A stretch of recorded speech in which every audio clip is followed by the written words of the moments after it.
ಮಿಂಚಿದಾಸ್ತಾಳೆ. ಇದು ಯಕ್ಷಗಾನ ಕಲಾವಿದರ ಬಾಯಿಯಲ್ಲಿ ಬರ್ತದೆ. ಇದು ಸಂಸ್ಕಾರ ನಿಮ್ಗೆ ಕಲಿಸಿಕೊಟ್ಟದು.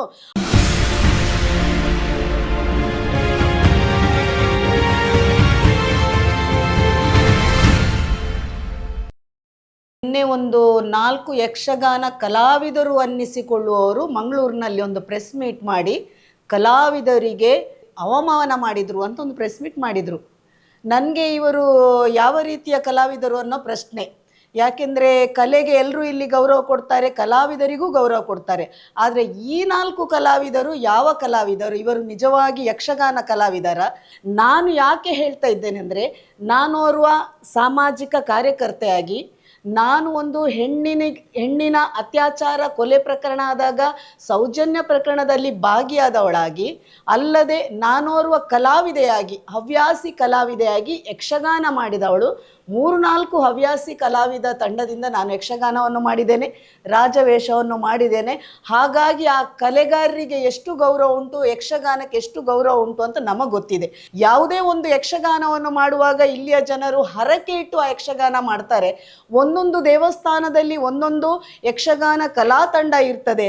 ಉದಾಹರಣೆಗೆ ಕಟೀಲು ಮೇಳ ಆಗಲಿ, ಪಾವಂಜೆ ಮೇಳ ಆಗಲಿ, ಬಪ್ಪನಾಡು ಮೇಳ ಆಗಲಿ, ಆ ಒಂದು ಯಕ್ಷಗಾನ ನೋಡುವಾಗ ನಮಗೆ ಅಲ್ಲಿನ ದೇವಿಯ ಮಹಾತ್ಮೆ ಆಗಲಿ, ಒಂದು ಪೌರಾಣಿಕ ವಿಷಯದ ಬಗ್ಗೆ ಆಗಲಿ, ಪ್ರತಿಯೊಂದು ವಿಷಯ ಯಕ್ಷಗಾನದಿಂದ ಜನರಿಗೆ ಅರ್ಥ ಆಗುವುದು. ಯಕ್ಷಗಾನದ ಕಲಾವಿದರು ಮೇರು ಕಲಾವಿದರುಗಳನ್ನು ಈಗಲೂ ನಾವು ಸಮಾಜದಲ್ಲಿ ಗೌರವ ಕೊಡ್ತಿದ್ದೇವೆ, ನೆನಪಿಸ್ತಿದ್ದೇವೆ. ಆದರೆ ಇಂಥ ಕಲಾವಿದರು ಯಾರ ಬಂದು ನಮಗೆ ಕಲೆಗೆ ಅವಮಾನ ಆಗಿದ್ದು ಅಂತ ಹೇಳುವಾಗ ನಮಗೆ ಅಸಹ್ಯ ಆಗ್ತಾ ಉಂಟು. ಯಾಕೆಂದರೆ ಇವರು ನಿಜ ಕಲಾವಿದರ, ಯಕ್ಷಗಾನ ಕಲಾವಿದರ ಅಂತ ಅನ್ನುವ ಪ್ರಶ್ನೆ. ಯಾಕೆಂದರೆ ನಾವೊಂದು ಯಕ್ಷಗಾನದಲ್ಲಿ ವೇಷ ಹಾಕಲಿಕ್ಕೆ ಚೌಕಿಯಲ್ಲಿ ಹೋಗುವಾಗ ಆ ಚೌಕಿಯಲ್ಲಿ ದೇವರನ್ನಿಟ್ಕೊಂಡು ಅಲ್ಲಿ ದೇವರ ಆಭರಣಗಳನ್ನು ಆಯುಧಗಳನ್ನಿಟ್ಟು ಪೂಜೆ ಮಾಡಿಕೊಂಡು ನಮಗೆ ಕೈಯಲ್ಲಿ ಗೆಜ್ಜೆ ಕೊಡುವಾಗ ಗುರುಗಳ ಪಾದ ಮುಟ್ಟಿ ನಮಸ್ಕರಿಸ್ತಾ ಗೆಜ್ಜೆ ಕಟ್ಟಿ ಆ ಒಂದು ಆಭರಣಗಳನ್ನು ಉಡುಪುಗಳನ್ನು ಹಾಕಿ ಅಲ್ಲಿ ರಂಗ ಪ್ರವೇಶ ಮಾಡುವಾಗ ಭಾಗವತರಿಗೂ ಕೈ ಮುಗಿದು ರಂಗ ಪ್ರವೇಶ ಮಾಡುವಂತ ನನಗೆ ಗೊತ್ತುಂಟು. ಆದರೆ ಈ ಕಲಾವಿದರಿಗೆ ಇದನ್ನೊಂದು ಯಾವುದೋ ಒಂದು ಹಾಸ್ಯಾಸ್ಪದವಾಗಿ ಎಂತ ಯಕ್ಷ ತೆಲಿಕೆ ಅಂತ ಒಂದು ಮಾಡಿಕೊಂಡು ಯಕ್ಷೋತ್ಸವ ಅಂತ ಮಾಡಿಕೊಂಡು ಯಾವುದೋ ಒಂದು ವಿಷಯವನ್ನು ತಂದು ಅಲ್ಲಿ ತಮಾಷೆ ಮಾಡಿಕೊಂಡು ಆ ಒಂದು ಭಾಗವತರನ್ನು ಕೂತ್ಕೊಳ್ಳಿಸಿ ಆ ಒಂದು ವೇಷ ಹಾಕ್ಕೊಂಡು ಗೆಜ್ಜೆ ಕಟ್ಕೊಂಡು ಆ ತಾಳಮದ್ದಳೆಯನ್ನು ಹಿಡ್ಕೊಂಡು ಅಪಹಾಸ್ಯ ಮಾಡಲಿಕ್ಕೆ ಹೊರಟಿರುವಾಗ ಈ ಕಲಾವಿದರಿಗೆ ಯಾವುದರಿಂದ ಗೌರವ ಕೊಡಬೇಕು ಅಂತ ನಾವು ನೋಡಬೇಕು. ಅವರೊಂದು ಬುರುಡೆ ಗ್ಯಾಂಗ್ ಅಂತ ಒಂದು ಯಕ್ಷ ತೆಲಿಕೆಯಲ್ಲಿ ಮಾಡಿದ್ರು, ಇನ್ನೊಂದು ಪ್ರಸನಸ ಮಾಡಿದ್ದಾರೆ ಯಕ್ಷೋತ್ಸವದಲ್ಲಿ. ಹೆಸರು ಚಿನ್ನಯ್ಯ, ಬುರುಡೆ ಚಿನ್ನಯ್ಯ ಅಲ್ಲ. ನಾನು ಭೀಮ ಅಂತ ಇಡಬೇಕು ಅಂತ ಇದ್ದೆ, ಭೀಮ ಅಲ್ಲಿ ಒಬ್ಬ ಇದ್ದಾನಲ್ಲ, ಹಾಗಾಗಿ ಅದು ಬೇಡ ಅಂತ ಹೇಳಿ ನಾನು ಚಿನ್ನಯ್ಯ ಅಂತ ಇಟ್ಕೊಂಡು. ಮೊದಲು ಮುಸುಕು ತೆಗಿ ಎಲ್ಲಿ ಸಿಕ್ಕಿತ್ತು? ಇದಲ್ಲಿ ಅಲ್ಲಿ ಎಲ್ಲ ಅಗೀತಾ ಇದ್ದಾರೆ. 14 ದಿವಸ ಆಯ್ತಲ್ಲ, ಎಲ್ಲ ಅದು ಯಾರಂತ ಪರಿಚಯ, ಅವರ ಕುಟುಂಬದವರೆಲ್ಲ ಬಂದು ಅಗೀತಾ ಇದ್ದಾರೆ.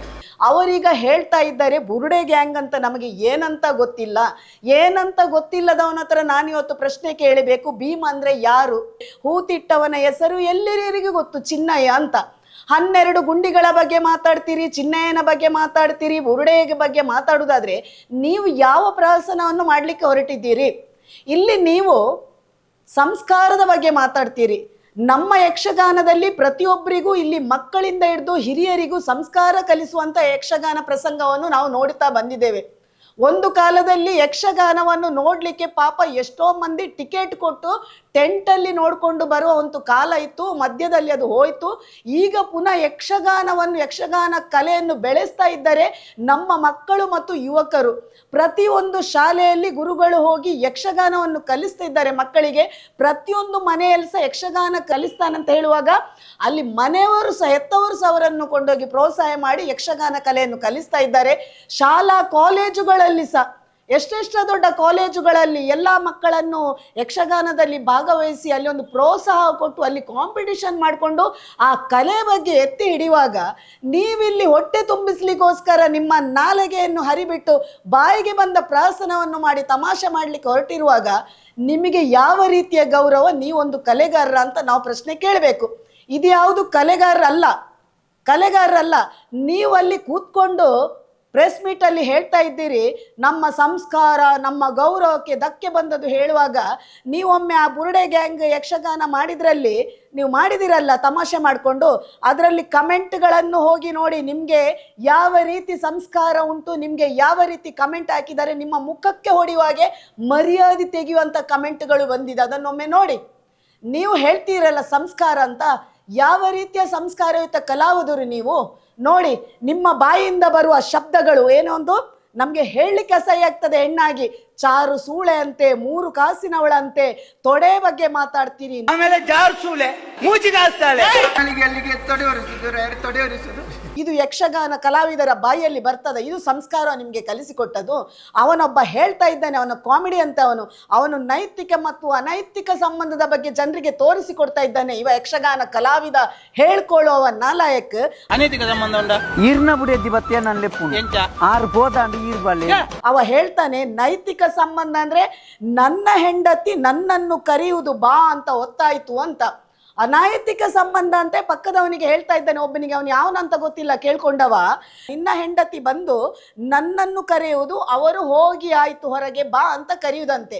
ನಾನು ಹೇಳುದು, ಈ ಒಂದು ಕಾಮಿಡಿ ಮಾಡುವ ನಿನಗೆ ನೈತಿಕ ಸಂಬಂಧ ಅನೈತಿಕ ಸಂಬಂಧ ಬಗ್ಗೆ ಘಂಟಾಘೋಷವಾಗಿ ನೀನು ಹೇಳ್ತಾ ಇದ್ದಿ. ನಿನ್ನ ಹೆಂಡತಿ ಬಂದನು ನನ್ನನ್ನು ಕರೆಯುವುದು, ಅವರು ಹೋಗಿ ಆಯ್ತು ಬಾ ಅಂತ ಕರೆಯುವುದಾದ್ರೆ ನಿನಗೆ ಪೂರ್ತಿ ಅನೈತಿಕ ಸಂಬಂಧದ ಬಗ್ಗೆ ಗೊತ್ತಿತ್ತು. ಹಾಗಾಗಿ ನೀನು ಇದನ್ನು ಮಾಡ್ತಾ ಇದ್ದಿ. ಇದು ನೀನು ಜನರಿಗೆ ಬೋಧನೆ ಮಾಡೋದಾ? ಇದು ನಿನ್ನ ಸಂಸ್ಕಾರವಾ? ನಿನ್ನಂಥ ಕಲಾವಿದನಲ್ಲಿ ಯಾವುದಾದ್ರೂ ಮಕ್ಕಳೇನಾದರೂ ತರಬೇತಿಗೆ ಬಂದರೆ ನೀನು ಅನೈತಿಕ ಸಂಬಂಧದ ಬಗ್ಗೆ ಹೇಳಿಕೊಡ್ತೀಯಾ? ನೀನು ಮಾತಾಡ್ತೀಯಲ್ಲ ಸಂಸ್ಕಾರ ಗೌರವದ ಬಗ್ಗೆ, ಇದನ್ನು ನೋಡುವವರಿಗೆ ಅರ್ಥ ಆಗಬೇಕು. ನಿಮ್ಮಂಥವರು ಸಂಸ್ಕಾರ ಗೌರವ ಅಂತ ಹೇಳುವವರು ಮುಂದೊಂದು ದಿನ ನೀವು ಯಾವ ಯಕ್ಷಗಾನ ಮಾಡುವುದಲ್ಲ, ನಿಮ್ಮನ್ನು ಬೀದಿ ಇಳಿಯುವಾಗಲೇ ನಿಮ್ಮ ಮುಖ ನೋಡುವಾಗ ಜನರು ತೂ ಅಂತ ಹೊಗಳ್ಬೇಕಾಗ್ತದೆ. ಯಾಕೆಂದರೆ ಈ ರೀತಿ ಅಸಹ್ಯ ಪದಗಳನ್ನು ಬಳಸುವವರು ನೀವತ್ತಲ್ಲಿ ಕೂತು ನಮ್ಮ ಮರ್ಯಾದೆ ಹೋಗಿದೆ, ಕಲಾವಿದರಿಗೆ ಗೌರವ. ಯಾವ ಕಲಾವಿದರನ್ನು ನಿಮಗೆ ಹೋಲಿಸಬೇಡಿ. ನೀವು ಯಾವ ಸೀಮೆಯ ಕಲಾವಿದರು? ನಾನಿವತ್ತು ನಮ್ಮ ಕುಡ್ಲದ ಚಾನೆಲ್ನ ಲೀಲಾಕ್ಷ ಕರ್ಕೇರವರಿಗೆ ಸಹ ನಾನು ಮನವಿ ಮಾಡಿದೆ. ಲೀಲಾಕ್ಷ ಕರ್ಕೇರವರೇ, ಇಂಥ ಒಂದು ಕಲಾವಿದರಂತ ಇಂಥ ಒಂದು ಯಕ್ಷತೆಲಿಕೆ ಅಂತ ಮಾಡಬೇಡಿ ಅಂತ ಹೇಳಿದಾಗ ಅವರು ಹೇಳಿದರು, ಪ್ರಸನ್ನಕ್ಕ ಕೆಲವು ಸಾಮಾಜಿಕ ಸಂದೇಶವನ್ನು ನಾವು ಕೊಡಲಿಕ್ಕೆ ಮಾಡ್ತಾ ಇದ್ದೇವೆ ಅಂತ. ನಾನು ಅವರ ಹತ್ರ ಹೇಳೋದು, ಸಾಮಾಜಿಕ ಸಂದೇಶವನ್ನು ಕೊಡುವುದಾದರೆ ಬೇರೆ ವೇದಿಕೆಯಲ್ಲಿ ಇವರು ಕೊಡಲಿ, ನಿಮ್ಮ ವೇದಿಕೆಯಲ್ಲಿ ಕೊಡುವುದಾದ್ರೆ ಈ ಯಕ್ಷ ಅಂತ ಹಾಕೊಂಡು ನೀವು ಮಾಡಬೇಡಿ. ಯಕ್ಷ ತೆಲಿಕೆ ಅಲ್ಲ ಅದು, ಯಕ್ಷಕ್ಕೆ ಒಂದು ಗೌರವ ಇದೆ. ಅಲ್ಲಿ ಆಭರಣಗಳನ್ನು ಹಾಕಿ ವೇದಿಕೆಯಲ್ಲಿ ನಿಲ್ಲಿಸಿ ಎಲ್ಲವಾದ ಉಪಕರಣಗಳನ್ನು ಬಳಸಿಕೊಂಡು ಗೆಜ್ಜೆಯನ್ನು ಹಾಕಿಸಿ ಬಾಯಿಗೆ ಬಂದಾಗಿ ನೀವು ಅವರನ್ನು ಕಲಾವಿದರಾಗಿ ಬಿಂಬಿಸ್ಲಿಕ್ಕೆ ಹೋಗಬೇಡಿ. ಯಾಕೆಂದ್ರೆ ನಮ್ಮ ಊರಿನ ಗಂಡು ಕಲೆಯನ್ನೇ ಗೌರವಿಸ್ಲಿಕ್ಕೆ ಗೊತ್ತಿಲ್ಲದವರು, ನಮ್ಮ ಮಾಧ್ಯಮ ಸಹ ನಮ್ಮ ಕುಡ್ಲ ಅಂತ ಹೇಳಿಕೊಂಡು ನಾವು ನಮ್ಮ ಊರಿನ ಈ ಒಂದು ಯಕ್ಷಗಾನಕ್ಕೆ ಗೌರವ ಕೊಡದೆ ಇದ್ದಾಗ ನೀವು ಅವರನ್ನು ತಂದು ಅಲ್ಲಿ ಕುಣಿಸುವುದು ಸರಿಯಲ್ಲ. ಯಾವುದೋ ಒಂದು ರಿಯಾಲಿಟಿ ಶೋಗಳಲ್ಲಿ ಕನ್ನಡದಲ್ಲಿ ಏನೋ ಒಂದು ತಮಾಷೆ ಕಾಮಿಡಿ ಆಗುವಾಗ ನಾವಿಲ್ಲಿ ದಂಗೆ ಹೇಳ್ತೇವೆ, ಇದು ಮಾಡಬಾರ್ದು. ನಮ್ಮ ದೈವ ಕೋಲಗಳನ್ನು ಬೇರೆ ಕೊಂಡೋಗಿ ಮಾಡುವಾಗ ನಾವು ದಂಗೆ ಹೇಳ್ತೇವೆ. ಇಲ್ಲಿ ನಮ್ಮವರೇ ನಮ್ಮದೇ ಕಲೆಯನ್ನು ನೀವು ಅಪಹಾಸ್ಯ ಮಾಡಿಕೊಂಡು ಯಕ್ಷಗಾನವನ್ನು ಮಾಡಿಕೊಂಡು ಹೋಗುವಾಗ ಯಾರ ಒಂದು ಹೊಟ್ಟೆಪಾಡಿಗಾಗಿ ಅಲ್ಲಿ ನವರಾತ್ರಿ ಟೈಮಲ್ಲಿ ಯಕ್ಷಗಾನ ಡ್ರೆಸ್ ಹಾಕ್ಕೊಂಡು ಹೋಗುವಾಗ ನೀವು ಬಹಿಷ್ಕಾರ ಮಾಡ್ತೀರಿ. ಇವತ್ತು ಅವನು ಹೇಳ್ತಾ ಇದ್ದಾನೆ, ನಾವು ಹೊಟ್ಟೆಪಾಡಿಗಾಗಿ ಇದನ್ನು ಮಾತಾಡ್ತೇವೆ, ನಮಗೆ ನಾಲಿಗೆ ಉಂಟಂತ. ನಾಲಿಗೆ ಇದ್ದಷ್ಟು ಹರಿಬಿಡಬೇಡ. ನೀನು ಹೊಟ್ಟೆಗೆ ಮಾಡುವುದಾದ್ರೆ ನಾಲಿಗೆ ಹದ್ದು ಬಸ್ತಲ್ಲಿ ಮಾತಾಡು. ನಿನ್ನ ಹೊಟ್ಟೆ ತೀಟೆಗಾಗಿ ನಮ್ಮ ಯಕ್ಷಗಾನವನ್ನು ನಮ್ಮ ಕಲೆಯನ್ನು ನೀನು ಅಪಹಾಸ್ಯ ಮಾಡ್ಲಿಕ್ಕೆ ಹೋದ್ರೆ ನೀನು ಯಾವ ಕಲಾವಿದನು ಅಂತ ನಮಗೆ ಲೆಕ್ಕ ಇಲ್ಲ. ಯಾಕೆಂದ್ರೆ ನಾನಿವತ್ತು ಹೆಣ್ಣಾಗಿ ಅಲ್ಲೊಂದು ಕಲಾವಿದೆಯಾಗಿ, ಹವ್ಯಾಸಿ ಕಲಾವಿದೆಯಾಗಿ ನಾನು ಸಹ ವೇಷ ಹಾಕುವಾಗ ಅಲ್ಲಿ ವ್ರತ ಹಿಡ್ಕೊಂಡು ನಾವು ಅದನ್ನು ಮಾಡ್ತೇವೆ. ಇದು ನಾವು ಯಕ್ಷಗಾನಕ್ಕೆ ಕೊಡೋ ಗೌರವ. ನೀನು ನಿನ್ನ ತೀಟೆಗೋಸ್ಕರ ನಿನ್ನ ಹೊಟ್ಟೆಪಾಡಿಗೆ ಮಾಡುವುದಾದ್ರೆ ಮೊದಲು ಇತ್ತು ಯಾವುದೋ ಒಂದು comedy jokes, non veg jokes ಮಾಡುವವರಿಗೆ ಪಾಪ ಮೊದಲೊಂದು ಪಿಕ್ಚರ್ ನೋಡ್ಲಿಕ್ಕೆಲ್ಲ ಹೋಗುವವರಿಗೆ ಒಂದು ಟೆಂಟ್ ಹಾಕಿ ವಯಸ್ಕರಿಗೆ ಅಂತ ಆಗ್ತಾ ಇದ್ರು. ಈಗ ವಯಸ್ಕರು ಅಂತ ನೋಡುದಿಲ್ಲ. ನೀನು ಬೇಕಾದ್ರೆ ಇಂಥ ಎಲ್ಲ ಕಲೆಯನ್ನು ತೋರಿಸುವಾಗ ಸಂಸ್ಕಾರ ಅಲ್ಲ, ಸಂಸ್ಕಾರ ಇಲ್ಲದವರಿಗೆ ಬೇಕಾದ್ರೆ ಈ ಶೋ ನೋಡ್ಬೋದಂತ ಒಂದು ಶೋ ಮಾಡ್ಕೋ. ಆದರೆ ಮಾಧ್ಯಮಗಳಲ್ಲಿ ವೇದಿಕೆಗಳಲ್ಲಿ ಯಕ್ಷಗಾನದ ಹೆಸರಲ್ಲಿ ಮಾಡಿದರೆ ಮುಂದೊಂದು ದಿನ ಎಲ್ಲರೂ ಇದನ್ನು ಧಿಕ್ಕರಿಸಬೇಕು, ಎಲ್ಲ ಆದ ನಂತರ ಮಾತಾಡುವುದಲ್ಲ. ಇಲ್ಲಿ ಕಲಾವಿದರ ಹತ್ರ ನಾನು ಕೈ ಮುಗ್ದು ವಿನಂತಿಸಿಕೊಳ್ಳುವುದು, ಇಂಥ ಕಲಾವಿದರುಗಳನ್ನು ಧಿಕ್ಕಾರ ಮಾಡಿ. ಯಾಕೆಂದ್ರೆ ಇವತ್ತು ನಾನು ಗೌರವಪೂರ್ಣವಾಗಿ ಹೇಳ್ತಾ ಇದ್ದೇನೆ. ಮೊನ್ನೆ ಒಬ್ಬ ಬನ್ಸಿನ ಕತೆ ಹೇಳಿಕೊಂಡು ಕಲಾ ಪ್ರೇಕ್ಷಕರಿಗೆ ಗೌರವ ಕೊಡದಾಗ ಮಾತಾಡಿದಾಗ ಒಂದು ಬನ್ಸಿನ ವಿಚಾರದಲ್ಲಿ ಗಲಾಟೆ ಮಾಡಿದಾಗ ಅವನನ್ನು ಧಿಕ್ಕರಿಸಿದು ಯಾರೂ ಅಲ್ಲ, ಅದೇ ಯಕ್ಷಗಾನ ಕಲಾವಿದರು ಎಲ್ಲರನ್ನು ಅವರನ್ನು ಧಿಕ್ಕರಿಸಿದ್ರು.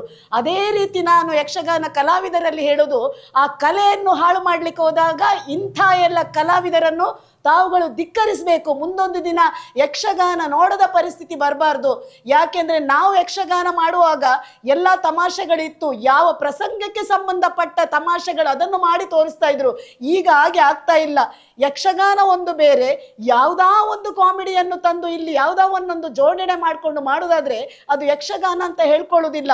ನೋಡುವ ಜನರಿಗೂ ಫ್ಯಾಮಿಲಿಯಾಗಿ ಕೂತ್ಕೊಳ್ಳುವಾಗ ಮುಜುಗರ ತರಿಸುವಂಥ ಶಬ್ದಗಳು, ಸೂಳೆ ಎನ್ನುವಂಥ ಶಬ್ದಗಳು, ತೊಡೆ ಎನ್ನುವಂಥ ಶಬ್ದಗಳು, ಮೂಜಿಕಾಸ್ದಾಲ್ ಅಂತ ಶಬ್ದಗಳು ಹೇಳುವಾಗ ಅದು ಯಾವ ಮಹಿಳೆಯರಿಗೆ ಅಂತ ನೀವು ಆಲೋಚನೆ ಮಾಡಬೇಕು. ನಿಮ್ಮ ಮನೆ ಮಹಿಳೆಯರಿಗೆ ಬರುವಾಗ ನಿಮ್ಗೆ ಭಾರಿ ನೋವಾಗ್ತದೆ. ಆಮೇಲೆ ಜಾರ್ ಸೂಳೆ, ಮೂಜಿಗಾಸ್ತಾಳೆ. ಇಡೀ ವೇದಿಕೆಯಲ್ಲಿ ಕೂತ್ಕೊಂಡು ನೀವು ಆ ಶಬ್ದ ಬಳಕೆ ಮಾಡುವಾಗ ಯಾವ ಹೆಣ್ಮಕ್ಕಳಿಗೆ ನೀವು ಮಾಡ್ತೀರಿ?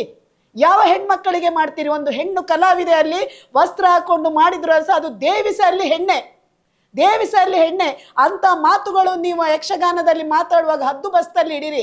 ನಿನ್ನೆ ಹೇಳ್ತಾ ಇದ್ದೀರಿ ನೀವು, ನಾವು ಇದಕ್ಕಿಂತ ದೊಡ್ಡ ಪದವನ್ನು ಏನು ಪೆದಂಬು, ನಮಗೂ ಮಾತಾಡಲಿಕ್ಕೆ ಗೊತ್ತುಂಟು, ನಮಗೂ ಕೆಟ್ಟ ಭಾಷೆ ಮಾತಾಡಲಿಕ್ಕೆ ಗೊತ್ತುಂಟು. ನಿಮ್ಮ ಪೆದಂಬು ಕೆಟ್ಟ ಭಾಷೆ ಎಲ್ಲ ನಿಮ್ಮ ಅರ್ಥದಲ್ಲೇ ನಾವು ನೋಡಿದ್ದೇವೆ. ಆ ಜನರೇ ನಿಮ್ಮನ್ನು ಧಿಕ್ಕರಿಸಿದ್ದಾರೆ. ನಿಮ್ಮ ಕಮೆಂಟಲ್ಲೇ ಗೊತ್ತಾಗ್ತದೆ, ನೀವು ಮಾಡಿದ ವಿಡಿಯೋಗಳಲ್ಲಿ ಕಾಣ್ತಾ ಉಂಟು ಯಾವ ರೀತಿ ಪೆದಂಬು ಮಾತಾಡಿದ್ದೀರಿ, ಯಾವ ರೀತಿ ಕೆಟ್ಟ ಭಾಷೆ ಮಾತಾಡಿ. ಇದಕ್ಕಿಂತ ಕೆಟ್ಟ ಭಾಷೆ ನಿಮ್ಮಲ್ಲಿ ಇರುವುದಾದ್ರೆ ನೀವು ಯಾವ ಕಲಾವಿದರಲ್ಲ, ನಾಲಾಯಕಗಳು. ನಾನು ಹೇಳುದಲ್ಲ, ನಾನು ಇನ್ನೂ ಸಹ ಹೇಳ್ತೇನೆ, ಪ್ರತಿಯೊಂದು ಮಾಧ್ಯಮದಲ್ಲಿ ಕಲೆಯನ್ನು ತೋರಿಸಿ ಕಲೆಗೆ ಗೌರವ ಕೊಡದ ಇಂಥ ನಾಲಾಯಕ ಕಲಾವಿದರಂತ ನೀವು ಆ ಕಲಾವಿದರಿಗೆ ಅಗೌರವ ತೋರಿಸಬೇಡಿ ಅಂತ ಹೇಳೋದು. ನಾನು ಮಂಗಳೂರಿನ ಜನತೆ, ದಕ್ಷಿಣ ಕನ್ನಡ, ಉಡುಪಿ ಜನತೆಯಲ್ಲಿ ಇಲ್ಲಿ ಕೈ ಮುಗ್ದು ಕೇಳೋದು, ಯಕ್ಷಗಾನದ ಪಾವಿತ್ರ್ಯತೆಯನ್ನು ಹಾಳು ಮಾಡುವಂಥ ಇಂಥ ಕೆಟ್ಟ ಹುಳುಗಳು, ಇಂಥ ನಾಲಾಯಕ ಕಲಾವಿದರು ಅನ್ನಿಸಿಕೊಳ್ಳುವವರನ್ನು ನಾವು ಖಂಡಿತ ಬಹಿಷ್ಕಾರ ಹಾಕ್ಬೇಕು ಇವರನ್ನು. ಮೊನ್ನೆ ಒಂದು ಯಕ್ಷಗಾನದಲ್ಲಿ ಒಬ್ಬ ಹಿರಿಯ ಕಲಾವಿದ ಅನ್ನಿಸಿಕೊಳ್ಳುವವ ಒಂದು ಬನ್ಸಿಗೆ ಹಠ ಹಿಡಿದು ನಾಚಿಕೆಟ್ಟು ಹೋದ. ಇವನ ಬಗ್ಗೆ ನಾನು ಮಾತಾಡಲಿಲ್ಲ, ಯಾಕೆಂದರೆ ಅಲ್ಲಿ ಒಂದು ಕಾರ್ಕಳದಲ್ಲಿ ಒಂದು ಧರ್ಮ ಸಂರಕ್ಷಣಾ ಸಭೆಯಲ್ಲಿ ಇವನೊಬ್ಬ ಯಕ್ಷ ಕಲಾವಿದ, ದೊಡ್ಡ ಹಿರಿಯ ಕಲಾವಿದ ಅಂತ ಹೇಳ್ಕೊಳ್ಳುವವ ಮಾತಾಡಲಿಕ್ಕೆ ಬಂದದ್ದು ಅಲ್ಲಿ ಒಂದು ಹೆಣ್ಣಿನ ಸೆರಗಿನ ಬಗ್ಗೆ, ಯಾರ್ದು ಸೌಜನ್ಯನ ಅಮ್ಮನ ಸೆರಗಿನ ಬಗ್ಗೆ ಇವ ಮಾತಾಡಿದ್ದು. ಮತ್ತೆ ಮಾತಾಡಿದ್ದು ದೇವರು ಕೊಟ್ಟ ಅಂಗದ ಬಗ್ಗೆ, ಒಂದು ಹೆಣ್ಣಿನ ಬಗ್ಗೆ ಕೊಡುವ ಅಂಗದ ಬಗ್ಗೆ ಇವನಲ್ಲಿ ವಿಶ್ಲೇಷಣೆ ಮಾಡ್ಲಿಕ್ಕೆ ಹೋದ. ಇವ ಒಬ್ಬ ಕಲಾವಿದ, ನಾಲಾಯಕ ಕಲಾವಿದ. ಮೊನ್ನೆ ಒಂದು ಬನ್ಸಿನ ವಿಷಯದಲ್ಲಿ ಪ್ರೇಕ್ಷಕರಿಗೆ ಗೌರವ ಕೊಡದಾಗ ಎಲ್ಲ ಪ್ರೇಕ್ಷಕರು ಧಿಕ್ಕರಿಸಿದ್ರು. ಅಲ್ಲಿ ನಾನು ಗೌರವ ಕೊಡಬೇಕು, ಪ್ರತಿಯೊಂದು ಯಕ್ಷಗಾನ ಕಲಾವಿದರು ಅವನನ್ನು ಧಿಕ್ಕರಿಸಿದ್ರು. ಇದು ಬೇಕು ನಮಗೆ. ಹಾಗಾಗಿ ಈ ಕಲಾವಿದರು ಅನ್ನಿಸಿಕೊಳ್ಳುವವರು ಸಮಾಜದ ವಿಷಯನ್ನು ತೋರಿಸಿಕೊಡೋರು. ಒಬ್ಬ ಅಲ್ಲಿ ಅಧಿಕ ಪ್ರಸಂಗಿ ಹೇಳಿದ, ಸಮಾಜದಲ್ಲಿ ಒಬ್ಬ ಉನ್ನತ ಸ್ಥಾನದಲ್ಲಿರುವ ಒಬ್ಬ ವ್ಯಕ್ತಿಯ ಪೂರ್ವಾಪರ ತಿಳಿಯದೆ ಅಪಮಾನ ಮಾಡಬಾರದು, ಅದಕ್ಕೋಸ್ಕರ ನಾವು ಸಮಾಜಕ್ಕೆ ತೋರಿಸಿಕೊಟ್ಟಿದ್ದೇವಂತ. ನಾನು ನಿನ್ನ ಹತ್ರ ಇವತ್ತು ಹೇಳ್ತಾ ಇದ್ದೇನೆ, ಒಬ್ಬ ಉನ್ನತ ವ್ಯಕ್ತಿಗೆ ಅಪಚಾರ ಆಗುವಾಗ ನೀವು ಮಾತಾಡ್ತೀಯಲ್ಲ, ಅದೇ ಉನ್ನತ ವ್ಯಕ್ತಿಯ ಆ ಒಂದು ಪ್ರದೇಶದಲ್ಲಿ ಎಷ್ಟ ಹೆಣ್ಣು ಮಕ್ಕಳ ಅಸಹಜ ಸಾವಾಗಿದೆ. ಈಗ 74 ಅಸಹಜ ಸಾವುಗಳ ತನಿಖೆಗೆ ಬಂದಿದೆ. ಅಲ್ಲಿ ಎಷ್ಟೋ ಭೂಕಬಳಿಕೆ ಆಗಿದೆ. ಅಲ್ಲಿ ಸೌಜನ್ಯ, ಆನೆ ಮಾವುತ, ವೇದವಲ್ಲಿ, ಪದ್ಮಲತಾ ಇಂಥವ್ರದ್ದೆಲ್ಲ ಅತ್ಯಾಚಾರ ಕೊಲೆಗಳಾಗಿದೆ. ಇದುವರೆಗೆ ಯಾರಂತ ಗೊತ್ತಾಗ್ಲಿಲ್ಲ. ಅದನ್ನು ಗೊತ್ತುಪಡಿಸಬೇಕು. ಯಾಕೆಂದ್ರೆ ಪೊಲೀಸ್ ಇಲಾಖೆಯವರು ಸಹ ಇದನ್ನು ಮಾಡಿ ತೋರಿಸ್ಬೇಕಂತ ಇದೊಂದು ಸಮಾಜಕ್ಕೆ ಹೇಳಬೇಕು. ಆಗ ಪೊಲೀಸ್ ಇಲಾಖೆ ಸಹ ಎದ್ದು ಹೇಳ್ತದೆ. ಬೇಕಾದಷ್ಟು ನಿಮ್ಮ ಗ್ರಾಮದಲ್ಲಿ ಆದಂಥ ಕತೆಗಳನ್ನು ನಾನು ಕೊಡ್ತೇನೆ, ಅದಕ್ಕೊಂದು ಎಂಡಿಂಗ್ ತನ್ನಿ. ಇದನ್ನೆಲ್ಲ ಮಾಡುದು ಬಿಟ್ಟು ಯಾವುದೋ ಒಬ್ಬ ಉನ್ನತ ವ್ಯಕ್ತಿಗೆ ಅಪಚಾರ ಆಗುದು ಹೇಳುವಾಗ ನೀವು 14 ವರ್ಷದಲ್ಲಿ ಒಂದು ಹೆಣ್ಣಿಗೋಸ್ಕರ ಹೋರಾಟ ಮಾಡಿಕೊಂಡು ಯಾವುದೋ ಬಾಯಿಗೆ ಬಂದ ಕೇಸ್ಗಳನ್ನು ಹಾಕೊಂಡು ಗಡೀಪಾರು ಮಾಡಿಸಲಿಕ್ಕೆ ಹೋಗುದು. ನೀವು ಒಂದು 2-3 ಕೇಸ್ ಹಾಕಿದ ಕೂಡಲೇ ಪುನಃ ಮಹೇಶಣ್ಣನನ್ನು ಗಡೀಪಾರು ಮಾಡ್ಲಿಕ್ಕೆ ಹೊರಟಿದ್ದೀರಿ ಅಂತ ಹೇಳುವಾಗ ಸಮಾಜದಲ್ಲಿ ಯಾರು ಮುಟ್ಟಾಳ್ರಿಲ್ಲ. ತಾಕತ್ತುಂಟಾ? ಕಲಾವಿದರ ಪುರುಷತ್ವ ಉಂಟಾ, ಗಂಡಸರ ಸಮಾಜದಲ್ಲಿ ಆಗುವ ಆಗು ಹೋಗುಗಳನ್ನು ಎಲ್ಲವನ್ನು ನೀವು ಮಾಡಿ ತೋರಿಸಿ. ಅದನ್ನು ಯಾವ ರೀತಿಯಲ್ಲಿ ಯಕ್ಷಗಾನ ಕಲೆಯಲ್ಲಿ ಕಲಾವಿದರು ಅಂತ ಮಾಡಬೇಡಿ. ನಿಮ್ಮದೇ ವಸ್ತ್ರಗಳನ್ನು ಹಾಕಿ ಬೀದಿ ನಾಟಕವ ಅಥವಾ ಎಲ್ಲಿಯಾದರೂ ಟೆಂಟ್ ಹಾಕಿ ಮಾಡಿ ತೋರಿಸಿ, ನಾವು ನಿಮಗೆ ಸಪೋರ್ಟ್ ಮಾಡ್ತೇವೆ. ಯಾವುದೇ ಮಾಧ್ಯಮಗಳಲ್ಲೂ ಮಾಡಿ ತೋರಿಸಿ.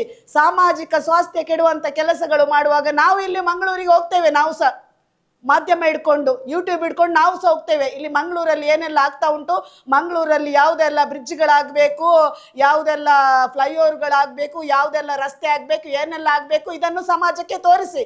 ಖಾಲಿ ಕಲೆ ಹೇಳಿಕೊಂಡು ನಿಮ್ಮ ಹೊಟ್ಟೆಗೋಸ್ಕರ ತುಂಬಿಸ್ಲಿಕ್ಕೆ ಯಾರ್ಯಾರನ್ನು ತೇಜೋವಧೆ ಮಾಡಿಕೊಂಡು ಅಪಹಾಸ್ಯ ಮಾಡಿಕೊಂಡು ನೀವು ಹೇಳುವಾಗೆ ಯಾವನೋ ಒಬ್ಬನ ಉನ್ನತ ವ್ಯಕ್ತಿಯ ಹೆಸರು ಹಾಳು ಮಾಡೋದಾದ್ರೆ, ಇಲ್ಲಿ ಅದೇ ರೀತಿಗೆ ಕೋರ್ಟಿಗೆ ಹೋಗಿದೆ. ಬುರುಡೆ ಕೇಸ್ ಕೋರ್ಟಲ್ಲಿ ಉಂಟು, ಇನ್ನೂ ತನಿಖೆ ಆಗ್ಲಿಕ್ಕೆ ಉಂಟು. ಕೋರ್ಟಲ್ಲಿ ಇರುವಾಗ ನೀವು ಸಹ ಅಪಹಾಸ್ಯ ಮಾಡೋ ಅವಶ್ಯಕತೆ ಇಲ್ಲ.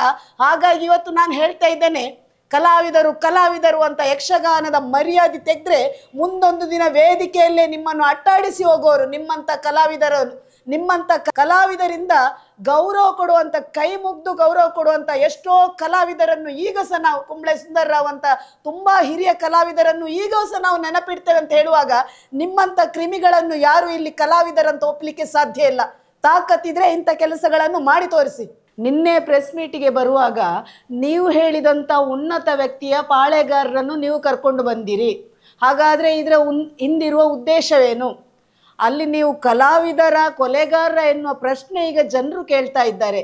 ನಾನಂತೂ ಸಮಾಜಕ್ಕೆ ಹೇಳುವುದು, ಯಕ್ಷಗಾನ ಕಲಾವಿದರು ಯಕ್ಷಗಾನ ಕಲೆಯನ್ನು ಉಳಿಸಬೇಕೇ ವಿನಃ ಯಾವನಾದರೂ ಇದನ್ನು ಕೊಲೆ ಮಾಡಲಿಕ್ಕೆ ಬಂದರೆ ಎಚ್ಚರಿಕೆ ಅಂತ ನಾನು ಹೇಳ್ತಾ ಇದ್ದೇನೆ.